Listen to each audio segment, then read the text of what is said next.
When my wife, Laura, told me she was going to stay at her mother's for a month, I didn't think much of it. I trusted her. Or at least I thought I did. "Don't call me," she said casually, as if it were a joke. I smiled and nodded, assuming she just needed some time to relax, away from work and the house. For the first few days, I didn't think twice. I went about my routines, doing chores, running errands, and checking in on the kids. But then about a week in, I noticed something strange. Laura's social media went quiet, too quiet. Usually, she'd post stories about coffee dates, family events, or random memes. Now nothing. But that silence felt different, almost deliberate. Then one evening, I scrolled through Instagram and saw a story from her account. A photo of her in a cafe, laughing and sitting very close to someone else. My stomach dropped. I froze, staring at the screen, my mind racing. I didn't recognize the man at first, but something about the way she was leaning into him, the subtle touch of her hand, made it painfully clear. This wasn't just a friendly visit. I called her immediately. "Laura, who's that?"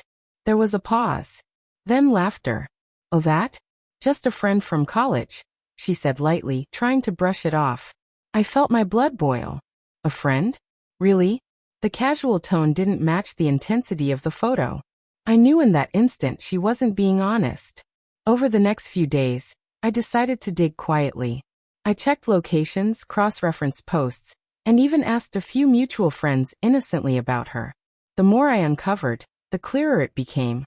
Laura had been lying about where she was, who she was with, and what she was doing for an entire week. Finally, I decided it was time to confront her, but I didn't do it in private. I gathered evidence, screenshots, timestamps, and all the information that proved she had been deceitful. I was done being lied to, done being manipulated, and done being the only one who cared about honesty. The confrontation would be public, direct, and undeniable. I waited until the weekend when her parents were home, knowing she would feel a sense of pressure and accountability. I called Laura, asking her to meet me at her mother's house to talk about something important. She agreed, her tone casual, as if nothing was wrong. When I arrived, I didn't waste time with pleasantries. I pulled out my phone and showed her the screenshots, the photo, the timestamps, the location data. Her eyes widened, her smile vanished, and for a brief moment, I saw the shock that I had been craving. "I know what you've been doing, Laura," I said, my voice steady but firm. "You told me you'd be at your mom's for a month, but you weren't. You've been lying, and you've been with someone else." She stammered, trying to form excuses, her lips quivering. It's not what it looks like," she said. "We were just talking, it's innocent." I shook my head. "Innocent? You're leaning into him, laughing like you've forgotten I exist.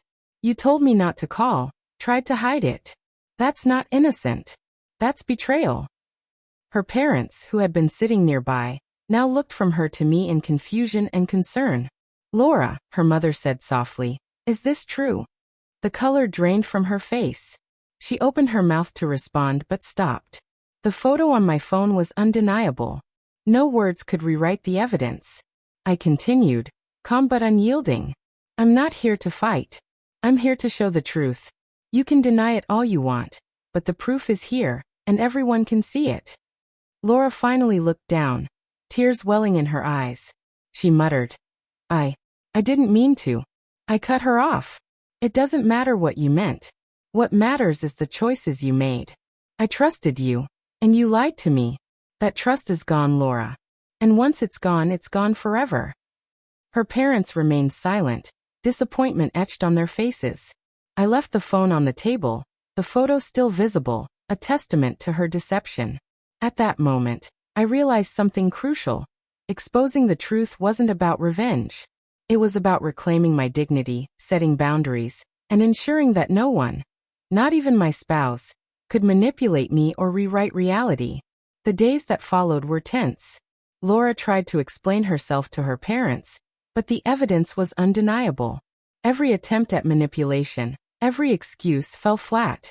Her laughter and casual demeanor from the photo had vanished, replaced with shame and guilt. Her mother confronted her gently but firmly.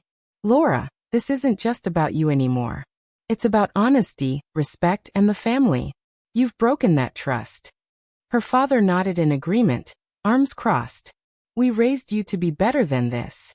I watched from a distance, silent, letting the truth speak for itself. I didn't need to embellish, to shout, or to punish. The photo had done everything for me. Her actions were exposed for the world she cared about most, her parents. Laura's attempts to salvage the situation were desperate. She begged for forgiveness, promising she would never do it again. But I knew the truth. Trust, once fractured, cannot simply be glued back together. Her actions had consequences, and the exposure had made them unavoidable.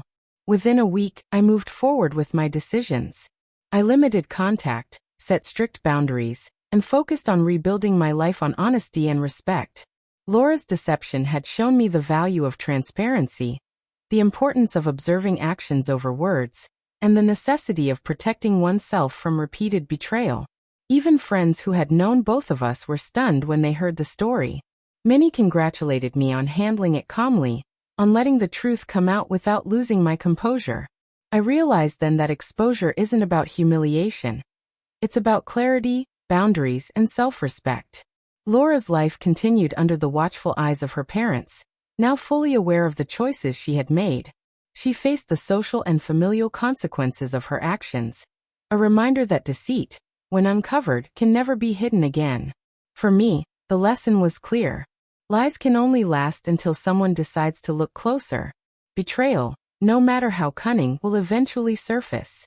And when it does, it must be met with clarity, resolve, and unwavering integrity. In the end, the photo on that phone did more than reveal her actions. It revealed the person I needed to be. Strong, observant, and unafraid to confront the truth, no matter how painful. And with that clarity, I reclaimed not just my dignity, but my life.